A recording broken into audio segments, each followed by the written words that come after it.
खाली दिलेला व्हिडिओ एकदा नीट बघून घ्या. या व्हिडिओमध्ये तुम्हाला जंगलाचा राजा म्हणला जाणारा सिंह दिसेल, जो जगण्यासाठी झटतोय. त्याचा मृत्यू कधी त्याच्या समोर येईल हे त्याला माहित नाहीये. सांगण्याचं तात्पर्य एवढंच आहे की अख्ख्या जंगलावरती राज्य करणारा सिंह देखील वयाच्या शेवटी पूर्णपणे हतबल आहे. त्याला माहिती की आता मृत्यू आपला आलेलाच आहे.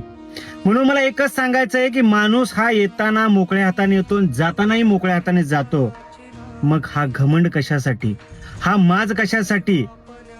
अरे पैसा कोण कमवत नाही, पैसा हा हाताचा मळ आहे असं म्हणतात. कारण पैसा येतो, पैसा जातो, परंतु त्या पैशाच्या जीवावरती काही लोक घमंड करत असतात आणि त्या घमंडच्या नादामध्ये खूप चांगली नाती ते विसरून जातात. पण एक गोष्ट विसरू नका की मरणाच्या शेवटी, मृत्यूच्या शेवटी तुम्हाला पैसा वाचवत नाही, तर उचलायसाठी 4 माणसंच फक्त येत असतात. जर ती माणसं जरी 4 तुम्ही जोडलेली नसाल तर आयुष्यामध्ये तुम्ही भिकारी आहात, तुम्ही काही कमवलेलं नाही.